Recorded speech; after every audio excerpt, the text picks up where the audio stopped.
My name is Laura Keeling.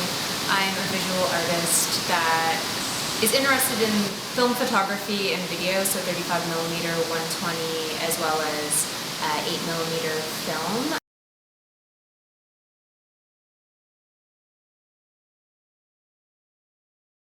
I do collage work, tactile as well as digital pieces, and also I'm really interested in installation works.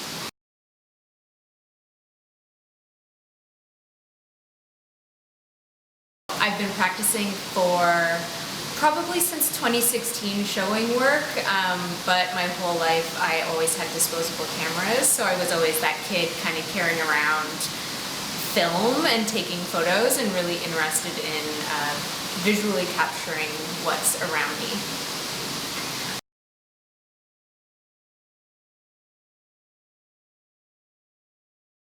So I'm self-taught.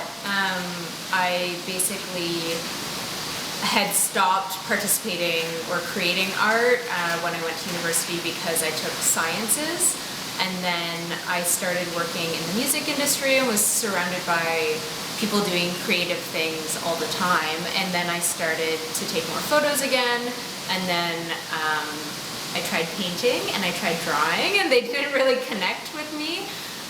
So I tried collage and it really stuck. The reason I started to look for studio space was because I was, a girl in her late 20s with a bunch of gemstone collages on her couch in like living area. So yeah, that's kind of how I got into showing work.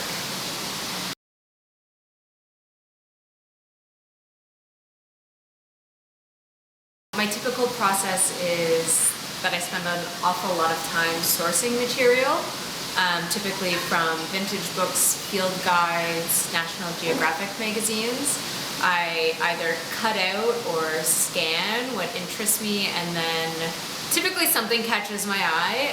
For a long time it was gemstones, so I would always pull one and I would know that I would be including this one piece in the work, but I typically don't have an idea of where I'm going or how it's going to look. It kind of forms itself as I move along, especially with the digitally created collages. I think I tend to just keep adding, keep playing, and it's really easy to put something in and then go, oh no, or like, oh that looks good, but I'm going to make it smaller or bigger and really get to shape how it's going to look in the end.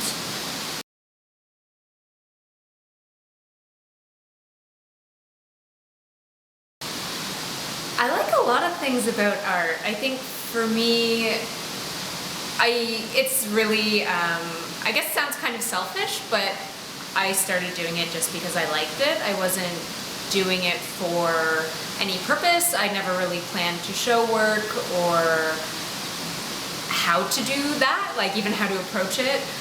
So it basically just started as doing something I liked, and I found it was a really good way to get rid of energy. It's almost really therapeutic, especially because of doing, I think, collage, like having the tactile element of taking a book off the shelf, flipping through, connecting with an image, and then forming something based on that. I like the idea of pulling something apart and then giving it a new life, and kind of using it in a different way that it maybe wasn't intended to.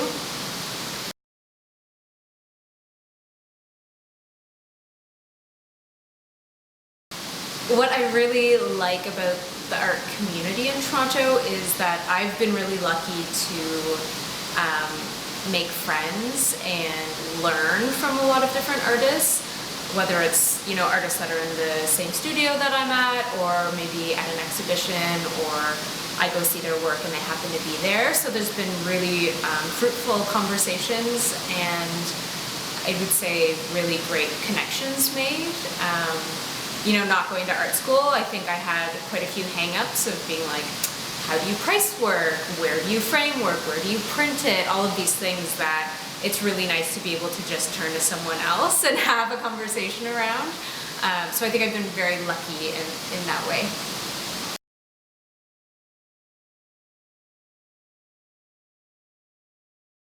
I think that there's often something a little bit deeper than it just being kind of collage work.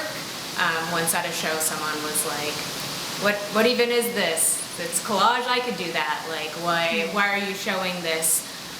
And I think it's not as straightforward as it just being like, these are some gemstones I put together and I think they look nice. Yeah, like there's definitely a thought to it, and whether I'm exploring feelings of grief or loss or celebration, or how to turn emotions into something that's visually represented, there is a thought behind it and there is intention behind what I'm creating.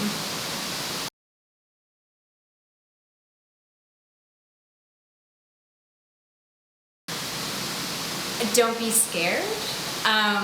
Whether you're exploring creating it yourself or wanting to start collecting or purchasing, don't be afraid to reach out to another artist you admire, or think that, you know, a work is priced such that it's unattainable. I think oftentimes, especially with my work, because I can print at many different sizes, there's loads of opportunities to have accessible pieces for people, as well as if you are creating art, oftentimes lots of artists are interested in trades. I've been really lucky and done some really amazing trades with people I know, or also I noticed recently lots of artists in my community doing studio sales, so I was really lucky and I picked up quite a few pieces of other artists that I really admire that are, you know, local to Toronto, so that was really great as well.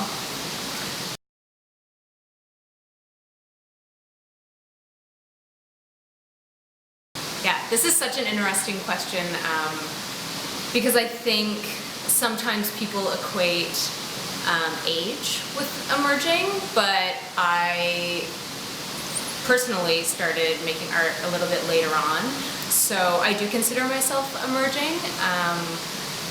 I'm definitely exploring my practice, and I'm really interested in installation works as well, so